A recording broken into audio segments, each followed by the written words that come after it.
ওম শান্তি। আজিৰ তাৰিখ 25 মে 2024 বৰ্ষ। প্ৰাতঃ মুৰলী বাপদাদা মধুবন। আজিৰ পিতাৰ অমৃতবাণী হৈছে, মৰমৰ সন্তানসকল, পিতা আহিছে তোমালোকক শালীন চক্ষু প্ৰদান কৰিবলৈ। তোমালোকে জ্ঞানৰ তৃতীয় নেত্ৰ পাইছা। সেয়েহে এই দুচকু কেতিয়াও আখুৰিক হোৱা উচিত নহয়। আৰু আজিৰ প্ৰশ্ন, তোমালোক বেসদৰ সন্ন্যাসীসকলক পিতাই কোনটো শ্ৰীমত দিছে? তোমালোক বেসদৰ সন্ন্যাসীসকলক পিতাই কোনটো শ্ৰীমত দিছে? পিতাই উত্তৰত কৈছে, পিতাৰ শ্ৰীমত হ'ল, তোমালোকে নৰক আৰু নৰকবাসীসকলৰ পৰা বুদ্ধিযোগ আঁতৰাই স্বৰ্গক স্মৰণ কৰিব লাগে। গৃহস্থালীত থাকি নৰকক বুদ্ধিৰে ত্যাগ কৰা। নৰক হৈছে পুৰণি সৃষ্টি। তোমালোকে বুদ্ধিৰে পুৰণি সৃষ্টিক পাহৰিব লাগে। এনেকুৱা নহয় যে সদৰ ঘৰক ত্যাগ কৰি অন্য ঠাইলৈ গুচি যাব লাগে। তোমালোকৰ হৈছে বেসদৰ অৰ্থাৎ গোটেই পুৰণি সৃষ্টিৰ বৈৰাগ্য। এতিয়া তোমালোকৰ বানপ্ৰস্থ অৱস্থা। সকলো এৰি ঘৰলৈ যাব লাগে। ওম শান্তি। শিৱ ভগৱানুবাস অৰ্থাৎ ভগৱানে কয়, আন কাৰো নাম লোৱা নাই। এওঁৰ অৰ্থাৎ ব্ৰহ্মাৰ নামো লোৱা নাই। পতিত পাৱন হৈছে সেইজন পিতা, তেন্তে নিশ্চয় তেওঁ পতিতসকলক পাৱন কৰি তুলিবলৈ ইয়ালৈ আহিব। পাৱন কৰি তোলাৰ উপায়ো ইয়াত শুনায়। শিৱ ভগৱানুবাস শ্ৰীকৃষ্ণ ভগৱানুবাস নহয়। এইটোতো নিশ্চয় বুজোৱা উচিত, যিহেতু বেজ লগোৱা আছে। ৰচয়িতা আৰু ৰচনাৰ আদি মধ্য অন্তৰ সকলো ৰহস্য এই বেজত দেখুওৱা হৈছে। এয়া কোনো সাধাৰণ বেজ নহয়, ইংগিতৰ কথা। তোমালোক সকলো পুৰুষাৰ্থৰ ক্ৰমানুসৰি আস্তিক হোৱা। ক্ৰমানুসৰি বুলি নিশ্চয় কোৱা হ'ব। বহুত আছে যিসকলে ৰচয়িতা আৰু ৰচনাৰ জ্ঞানো বুজাব নোৱাৰে। তেন্তে শতপ্ৰধান বুদ্ধিৰ বুলি জানো কোৱা হ'ব? শতপ্ৰধান বুদ্ধি, আকৌ ৰজু বুদ্ধি, তমো বুদ্ধিও আছে। যিয়ে যেনেকৈ বুজি পায় তেনেকুৱা উপাধি পায়। এয়া হ'ল শতপ্ৰধান বুদ্ধি, এয়া হ'ল ৰজু বুদ্ধি। কিন্তু তেনেকৈ নকয়, জানোচা অন্তৰ দুখী হৈ যায়। ক্ৰমানুসৰিতো হয়, অতি উত্তমৰ মূল্যও বহুত ভাল হয়। এতিয়া তোমালোকে সঁচা সদ্গুৰু পাইছা। এতিয়া তোমালোক সন্তানসকলে জানা, যিহেতু সদ্গুৰু পাইছা, তেওঁ তোমালোকক একেবাৰে সৎ কৰি তোলে। সৎ হ'ল দেৱী দেৱতাসকল, যিসকল পাছত বাম মাৰ্গত অসত্য হৈ যায়। সত্যযুগত কেৱল তোমালোকে দেৱী দেৱতাসকল থাকা, আন কোনো নাথাকে। কোনোতো এনেকুৱা আছে যিসকলে কয় যে এনেকুৱা কেনেকৈ হ'ব পাৰে, জ্ঞান নাই নহয়। এতিয়া তোমালোক সন্তানসকলে জানা যে আমি নাস্তিকৰ পৰা আস্তিক হৈছোঁ। ৰচয়িতা আৰু ৰচনাৰ আদি মধ্য অন্তৰ জ্ঞান এতিয়া তোমালোকে সঠিককৈ জানিছা। নামৰূপৰ পৰা উপৰাম বস্তু আকৌ দেখিবলৈ পোৱা নাযায়। আকাশ শূন্য, তথাপিও অনুভৱ কৰা হয়, হয় নহয়, যে সেয়া আকাশ, এয়াও জ্ঞান। সকলো নিৰ্ভৰ কৰে বুদ্ধিৰ ওপৰত। ৰচয়িতা আৰু ৰচনাৰ জ্ঞান একমাত্ৰ পিতাই দিয়ে। এইটো লিখিব লাগে, ইয়াত ৰচয়িতা আৰু ৰচনাৰ আদি মধ্য অন্তৰ জ্ঞান পোৱা যায়। এনেকুৱা বহুত শ্লোগান আছে। দিনে প্ৰতিদিনে নতুন নতুন সাৰুৱা কথা, নতুন নতুন শ্লোগান ওলাই থাকে। আস্তিক হ'বলৈ ৰচয়িতা আৰু ৰচনাৰ জ্ঞান নিশ্চয় লাগে, তেতিয়া নাস্তিক বোধ নাইকিয়া হৈ যায়। তোমালোক আস্তিক হৈ বিশ্বৰ মালিক হৈ যোৱা। ইয়াত তোমালোক হৈছা আস্তিক, কিন্তু পুৰুষাৰ্থৰ ক্ৰম অনুসৰি। জানিবতো মনুষ্যই লাগে, জন্তুৱেতো নাজানিব। মনুষ্যই বহুত উচ্চ আৰু মনুষ্যই বহুত নীচ হয়। এই সময়ত কোনো মনুষ্য মাত্ৰেই ৰচয়িতা আৰু ৰচনাৰ জ্ঞান নাজানে। বুদ্ধিত একেবাৰে গড্ৰেজৰ তলা লাগি আছে। তোমালোকে পুৰুষাৰ্থৰ ক্ৰম অনুসৰি জানা যে আমি পিতাৰ ওচৰলৈ বিশ্বৰ মালিক হ'ব আহিছোঁ। তোমালোক 100% পবিত্ৰতাত থাকা, পবিত্ৰতাও আছে আৰু শান্তিও আছে, সমৃদ্ধিও আছে। আশীৰ্বাদ দিয়ে নহয়, কিন্তু এয়া হৈছে ভক্তি মাৰ্গৰ কথা। এই লক্ষ্মী নাৰায়ণটো তোমালোকে পঢ়াৰ দ্বাৰা হোৱা। পিতাই আজি কৈছে যে এই লক্ষ্মী নাৰায়ণটো তোমালোকে পঢ়াৰ দ্বাৰা হোৱা। পঢ়ি উঠি সকলোকে পঢ়াবও লাগে। বিদ্যালয়লৈ কুমাৰীসকল পঢ়িবলৈ যায়। বিদ্যালয়লৈ কুমাৰীসকল পঢ়িবলৈ যায়। একেলগে থাকিলে আকৌ বহুত নষ্ট হৈও যায়, কিয়নো দৃষ্টি আখৰিক হয় নহয়। আখৰিক দৃষ্টি হোৱাৰ কাৰণে পৰ্দা আঁৰি লয়, তাততো বিকাৰী দৃষ্টি নাথাকে। সেয়েহে উৰুনি লোৱাৰো প্ৰয়োজন নাই। এই লক্ষ্মী নাৰায়ণক কেতিয়াবা পৰ্দা আঁৰি লোৱা দেখিছানে? তাততো কেতিয়াও এনেকুৱা শ্ৰী শ্ৰী খেয়ালো নাহে। ইয়াততো হয় ৰাৱণ ৰাজ্য। এই চকুজুৰি বৰ শয়তান। পিতা আহি জ্ঞানৰ চক্ষু প্ৰদান কৰে। আত্মাইহে সকলো শুনে, কথা কয়, সকলো আত্মাই কৰে। তোমালোক আত্মা এতিয়া শুধৰণি হৈ আছা। আত্মাই পতিত হৈ পাপ আত্মা হৈ গৈছিল। পাপ আত্মা তেওঁলোকক কয় যাৰ দৃষ্টি আখৰি, সেই আখৰি দৃষ্টিটো পিতাৰ বাহিৰে আন কোনেও শুধৰাব নোৱাৰে। জ্ঞানৰ শালীন চক্ষু একমাত্ৰ পিতাইহে দিয়ে। এই জ্ঞানো তোমালোকে জানা।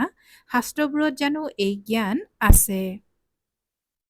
পিতাই কয় এই বেদ শাস্ত্ৰ উপনিষদ আদি সকলো ভক্তি মাৰ্গ, জপ তপ তীৰ্থ আদি যিয়ে নৰকক মোক কোনেও নাপায়। এয়া হ'ল ভক্তি যি আধাকল্প ধৰি চলে। এতিয়া তোমালোক সন্তানসকলে এইটো বাৰ্তা সকলোকে দিব লাগে। আহক তেতিয়া আমি আপোনালোকক ৰচয়িতা আৰু ৰচনাৰ আদি মধ্য অন্তৰ জ্ঞান শুনাম। পৰমপিতা পৰমাত্মাৰ জীৱন বৃত্তান্ত শুনাম। মনুষ্য মাত্ৰেইটো একেবাৰে নাজানে। এইটো হ'ল মুখ্য কথা। আহক ভাতৃ-ভগ্নীসকল, আহি ৰচয়িতা আৰু ৰচনাৰ আদি মধ্য অন্তৰ জ্ঞান শুনক, পাঠ পঢ়ক, যাৰ দ্বাৰা আপোনালোক এনেকুৱা হ'বগৈ। এই জ্ঞান পালে আৰু সৃষ্টি চক্ৰক বুজিলে আপোনালোক এনেকুৱা চক্ৰৱৰ্তী সত্যযুগৰ মহাৰজা আৰু মহাৰাণী হ'ব পাৰিব। এই লক্ষ্মী নাৰায়ণো এই পঢ়াৰ দ্বাৰা হৈছে। তোমালোকো পঢ়াৰ দ্বাৰা হৈ আছা।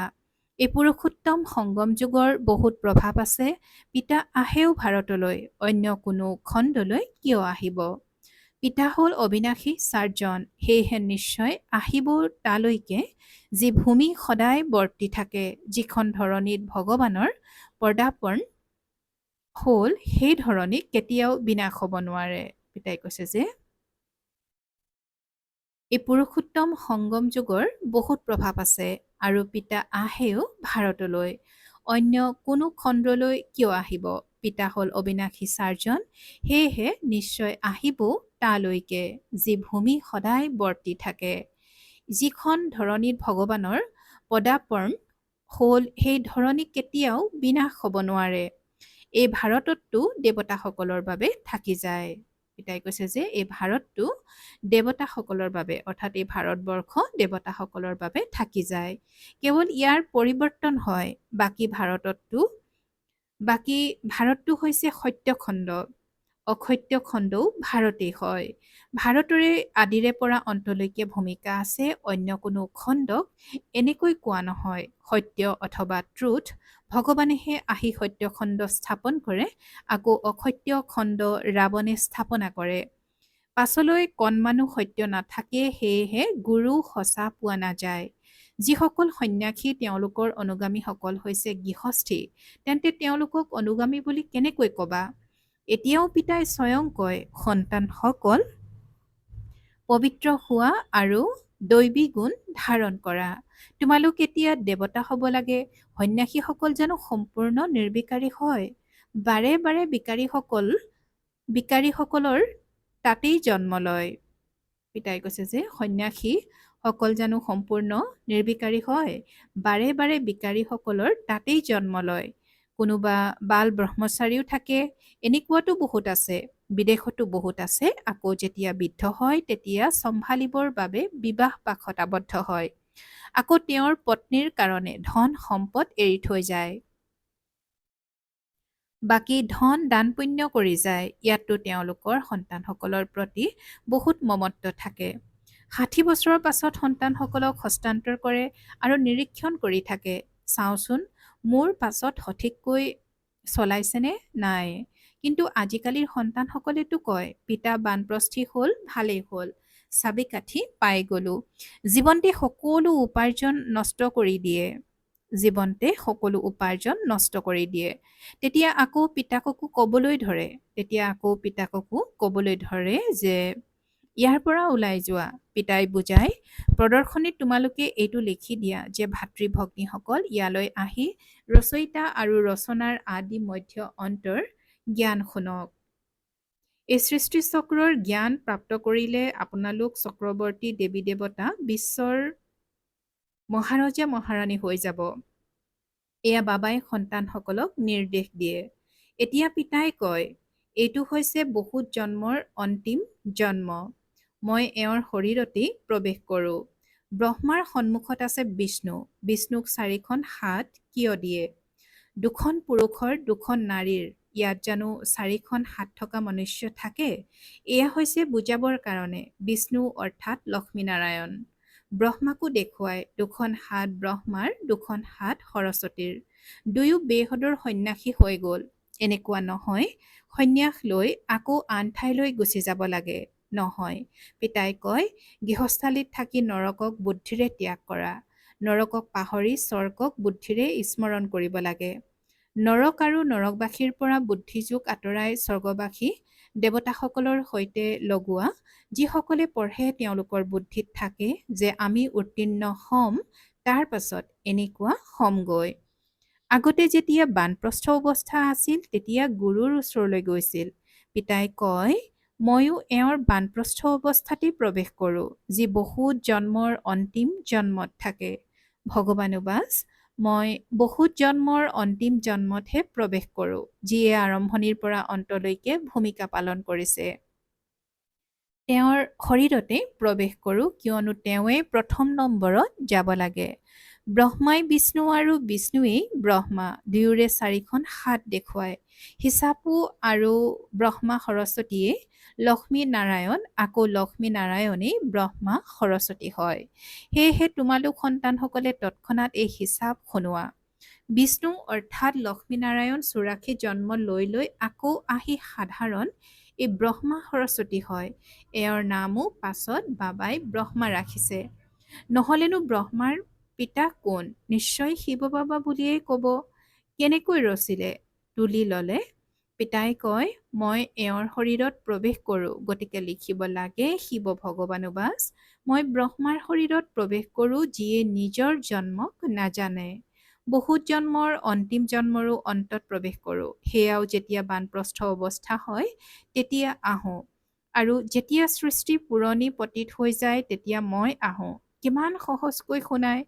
আগতে 60 বছৰ বয়সত গুৰুৰ শৰণ লৈছিল। এতিয়াতো জন্মতে গুৰুৰ শৰণাগত কৰি দিয়ে। এইটো এই খ্ৰীষ্টিয়ানসকলৰ পৰা শিকিছে। হেৰ' সৰুকালতে গুৰুৰ শৰণাগত কৰাৰ কি দৰকাৰ? এনেকৈ ভাবে যে সৰুকালতেই মৃত্যু হ'লে সদ্গতি লাভ কৰিব। পিতাই বুজায়, ইয়াততো কাৰো সদ্গতি হ'ব নোৱাৰে। এতিয়া পিতাই তোমালোকক কিমান সহজকৈ বুজায় আৰু শ্ৰেষ্ঠ কৰি তোলে। ভক্তিততো তোমালোকে চিৰি নামি আহিছা। ৰাৱণ ৰাজ্য নহয় জানো? ভিকাৰী সৃষ্টি আৰম্ভ হয়। গুৰুৰ শৰণটো সকলোৱে লৈছে। এওঁ নিজেও কয়, মই বহুত গুৰুৰ শৰণ লৈছোঁ। ভগৱান যিয়ে সকলোৰে সদ্গতি কৰে তেওঁক নাজানেই। ভক্তিৰো বহুত কাৰা শিকলি হৈ গৈছে। শিকলি কিছুমান মোটা আৰু কিছুমান পাতল। কোনো গধুৰ বস্তু উঠাবলগীয়া হ'লে কিমান মোটা শিকলিৰে বান্ধি উঠোৱা হয়। এই ক্ষেত্ৰতো তেনেকুৱা। কোনোৱেতো তৎক্ষণাৎ আহি তোমালোকৰ কথা শুনিব, ভালদৰে পঢ়িব। কোনোবাই বুজিয়েই নাপায়। ক্ৰমানুসৰি মালাৰ মণি হয়। মনুষ্যই ভক্তিমাৰ্গত মালা জপে আৰু জ্ঞান একোৱেই নাই। গুৰুৱে ক'লে মালা জপি থাকা। বছ ৰাম ৰাম বুলি উচ্চাৰণ কৰিবলৈ লাগি যায়, যেন বাদ্যহে বজায়। আৱাজ বৰ মধুৰ, বছ বাকী একোৱেই নাজানে। ৰাম কাক কোৱা হয়, শ্ৰীকৃষ্ণক কাক কোৱা হয় আৰু কেতিয়া আহে একোৱেই নাজানে। শ্ৰীকৃষ্ণকো দাপৰত লৈ গ'ল, এয়া কোনে শিকালে? গুৰুসকলে। শ্ৰীকৃষ্ণ যদি দাপৰত আহিল তেনেহ'লে তাৰ পাছত কলিযুগ আহি গ'ল, তমোপ্ৰধান হৈ গ'ল। পিতাই কয়, মই সংগম যুগতহে আহি পিতাই কয় মই সংগমতহে আহি তমোপ্ৰধানৰ পৰা সতোপ্ৰধান কৰি তোলো। তোমালোকতো কিমান অন্ধশ্ৰদ্ধাৰ হৈ গৈছা। পিতাই বুজায়, যিসকল কাঁইটৰ পৰা ফুল হওঁতা হ'ব তেওঁলোকে তৎক্ষণাৎ বুজি যাব, ক'ব এয়াতো একেবাৰে সত্য কথা। কোনো কোনো লোকে ভালদৰে বুজি পায়, সেয়েহে তোমালোকক কয় যে আপোনালোকে বৰ ভালকৈ বুজায়। 84 জন্মৰ কাহিনীও যথাযথ। জ্ঞান সাগৰটো হৈছে একমাত্ৰ পিতা, যিয়ে আহি তোমালোকক পুৰা জ্ঞান দিয়ে। ভাল বাৰু। অতি মৰমৰ কল্পৰ পাছত পুনৰাই মিলিত হোৱা সন্তানসকলৰ প্ৰতি মাতা পিতা বাপ দাদাৰ স্নেহপূৰ্ণ স্মৰণ আৰু সুপ্ৰভাত। আত্মিক পিতাৰ আত্মিক সন্তানসকলক নমস্কাৰ আৰু আত্মিক সন্তানসকলৰ আত্মিক মাতা পিতা আৰু বাপ দাদাৰ প্ৰতি স্নেহপূৰ্ণ স্মৰণ আৰু সুপ্ৰভাত আৰু নমস্কাৰ নমস্কাৰ নমস্কাৰ।